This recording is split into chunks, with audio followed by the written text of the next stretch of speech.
தமிழ் ஜனம் நேயர்களுக்கு வணக்கம்.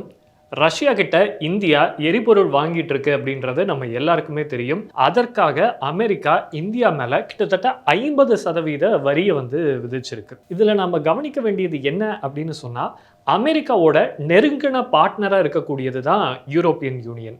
அந்த யூரோப்பியன் யூனியன் கிட்டத்தட்ட $33 மில்லியன் இதே ரஷ்யா கிட்ட இருந்து தான் எரிபொருளை வாங்கிட்டு இருக்காங்க. அந்த யூரோப்பியன் யூனியன் மேல அமெரிக்கா ஏதாவது நடவடிக்கை எடுத்துச்சா அப்படின்னு கேட்டா இல்ல. அடுத்தது துருக்கி. துருக்கி ஒரு நேட்டோ மெம்பர். நேட்டோன்ற அமைப்பே ரஷ்யாவுக்கு எதிராக தான் இருக்கு.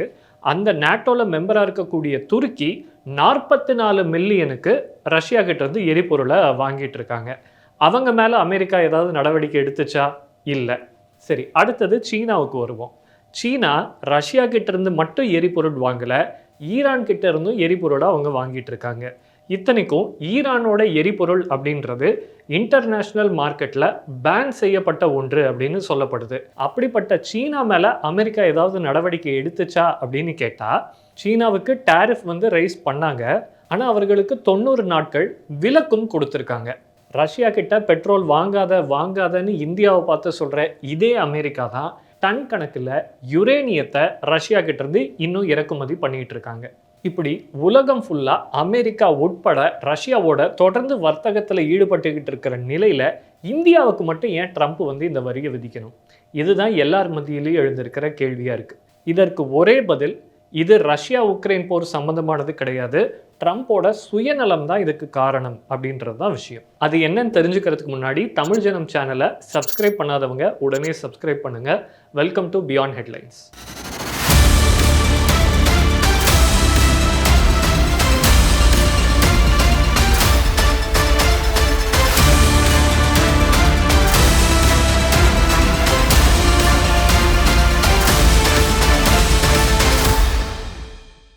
அதிபர் தேர்தலில் ட்ரம்ப் போட்டியிட்ட போதே சொன்ன முதல் விஷயம் என்ன அப்படின்னா, நான் அதிபராக வந்தேன் அப்படின்னு சொன்னால் உக்ரைன் ரஷ்யாவுக்கு இடையேயான போரை நிறுத்திடுவேன் அப்படின்றது தான். அந்த அளவுக்கு போருக்கு எதிரானவரா ட்ரம்ப் அப்படின்னு கேட்டால் அதான் கிடையாது. ரஷ்யா அடித்த அடியில் உக்ரைனில் உள்கட்டமைப்பு கடுமையாக மோசமடைஞ்சிருக்கு. இதை சரி செய்யணும்னா அந்த நாடு கிட்டத்தட்ட $1 ட்ரில்லியன் செலவு பண்ணணும். ட்ரம்ப் மாதிரியான பிஸ்னஸ் பீப்புளுக்கு இது ரொம்பவே பிடிச்ச டீல். அதனால தான் நான் அமெரிக்க அதிபரானா உக்ரைன் ரஷ்யா வார நிறுத்துவேன்னு அவர் திரும்ப திரும்ப சொன்னார். சரி, சொன்ன மாதிரியே அவர் அதிபர் ஆயிட்டாரு. அதிபர் ஆனதுக்கப்புறம் அவர் என்ன பண்ணாருன்னா, ஜெலன்ஸ்கியை கூப்பிட்டு நைஸாக இந்த மாதிரி இந்த போருக்காக நாங்கள் உக்ரைனுக்கு இவ்வளோ ஆயுதங்களை கொடுத்துருக்கோம், அதோட வேல்யூ கிட்டத்தட்ட பல ஆயிரம் கோடி இருக்குது, இதை ஈடு கட்டணும் அப்படின்னு சொன்னால் உக்ரைனில் இருக்கிற நேச்சுரல் ரிசோர்ஸஸை நீங்கள் அமெரிக்காவுக்கு லீஸ் கொடுக்கணும், அது போக நாங்கள் சொல்கிற நிறுவனங்களுக்கு கன்ஸ்ட்ரக்ஷன் ஒப்பந்தங்களை நீங்கள் வழங்கணும் அப்படின்னு சொல்லி பார்த்தாரு. ஆனால் ஜெலன்ஸ்கி ஒரு விஷயத்தில் உறுதியாக இருந்துட்டார். உக்ரைனோட நேச்சுரல் ரிசோர்ஸஸ் எல்லாம் நாங்கள் தரமாட்டோம், நீங்கள் நேட்டோவில் இணைய சொல்லி தான் எங்களை கேட்டீங்க, அதனால தான் இணைய நாங்கள் முயற்சி செஞ்சோம், அந்த போரும் அதனால தான் வெடிச்சுது, அதனால் நீங்கள் எங்களுக்கு ஹெல்ப் தான் பண்ணணும், எங்ககிட்ட இருந்து நீங்கள் எதுவும் கேட்காதீங்கன்னு அவர் ஸ்ட்ரிக்டாக சொல்லிட்டாரு. ஸோ இதனால் ஜெலன்ஸ்கியை ஒயிட் ஹவுஸ்லேயே அவமானப்படுத்தி ட்ரம்ப் வெளியில் அனுப்பிட்டார். இப்போ ஜெலன்ஸ்கியை பணிய வைக்கணும், அதுக்கு என்ன பண்ணலாம் அப்படின்னு யோசிக்கும் போது தான் புட்டினுக்கு அடுத்தடுத்த வாய்ப்புகளை கொடுத்துக்கிட்டே இருந்தார். அதாவது புட்டின் உக்ரைனை அடின்னு அடிக்கட்டும், அப்போ ஜெலன்ஸ்கி திரும்ப நம்மக்கிட்ட தான் வருவார், அப்போ நம்ம திரும்ப இந்த டீலை பேசி முடிச்சுக்கலான்னு நினச்சாரு. ஆனால் யூரோப்பியன் யூனியன் கண்ட்ரிஸ் உக்ரைனுக்கு தொடர்ந்து ஆயுதங்களை கொடுத்துக்கிட்டே இருந்ததுனால போர் ஒரு ஸ்டேல்மேட்டை நோக்கியே போய்கிட்டு இருந்துச்சு. இந்த நேரத்தில் தான் ட்ரம்ப் இந்தியாவோட உதவியை நாடி இருக்கார். இந்தியாவை அவர் எதுக்கு பயன்படுத்தணும்னு நினச்சாருன்னா, புட்டின் கிட்ட பேசி இந்த போரை ஒரு முடிவுக்கு கொண்டு வர இந்தியா உதவணும்னு அவர் விரும்பினார்.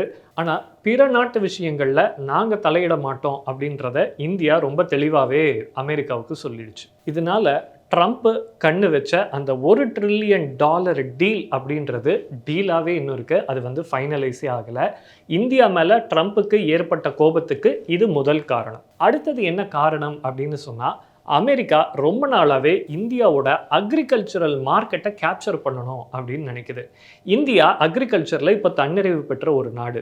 ஆனால் அமெரிக்கா என்ன சொல்லுது அப்படின்னு சொன்னால், நாங்கள் ஜெனட்டிக்கலி மாடிஃபைடு கிரெயின்ஸை வச்சுருக்கோம், அந்த பொருட்களை எல்லாம் நீங்கள் வாங்கி உங்கள் விவசாயிகள் பயன்படுத்த அனுமதிக்கணும் அப்படின்னு அமெரிக்கா சொல்லுது. இதில் என்ன டேஞ்சர் அப்படின்னா, இந்த மாதிரி ஜெனட்டிக்கலி மாடிஃபைடு சீட்ஸ் இருக்கு இல்லைங்களா, அதை வந்து பயிர் பண்ணோம் அப்படின்னு சொன்னால் அது ஒரு தடவை தான் ஈல்டு கொடுக்கும். அதிலிருந்து விதைகள் திரும்ப வராது.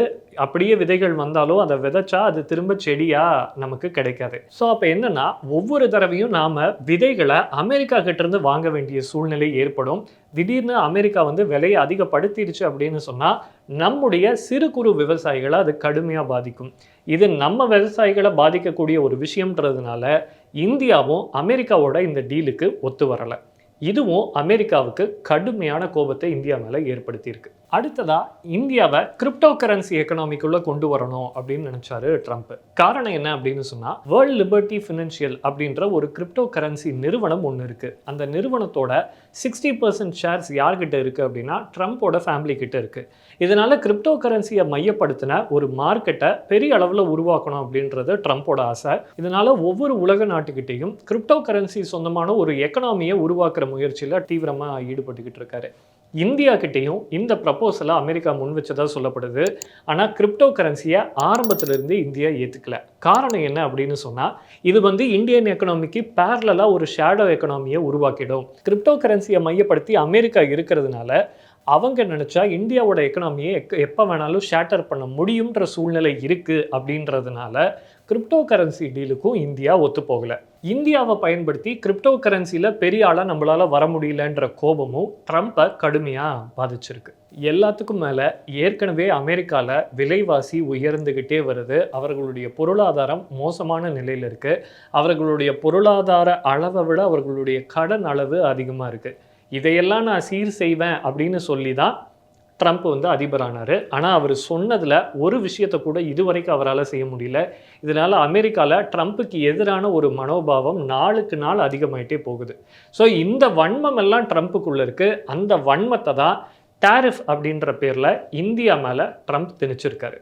ஸோ மொத்தமாக என்ன நடந்திருக்கு அப்படின்னா, அமெரிக்கா தன்னுடைய சுயலாபத்துக்காக உக்ரைன் விஷயத்தில் தலையிட்டு ரஷ்யா உக்ரைன் வார் தொடங்க காரணமாக இருந்துச்சு. இப்போ அதனுடைய அதிபராக இருக்கக்கூடிய ட்ரம்ப் தன்னுடைய சுயலாபத்துக்காக இதை ஒரு சர்வதேச இஷ்யூவாக்கி இந்தியாவை அதில் கடுமையாக தாக்கியிருக்காரு. ஆனால் ஒரு விஷயம் தெளிவாக இருக்குது. அமெரிக்கா இவ்வளோ ப்ரெஷர் கொடுத்தாலும் இந்திய அரசு எந்த ப்ரெஷருக்கும் மசியறதாவே இல்லை. ரஷ்யாவோட தொடர்ந்து பேசி இந்த டேரிஃபை எப்படி சமாளிக்கிறது அப்படின்ற முயற்சியில் இந்தியா தீவிரமாக ஈடுபட்டுக்கிட்டு இருக்கிறதா சொல்கிறாங்க. இனி என்ன நடக்குது அப்படின்றத பொறுத்திருந்து பார்க்கலாம். மற்றும் ஒரு பியாண்ட் ஹெட்லைன்ஸ் நிகழ்ச்சியில் சந்திப்போம். நன்றி.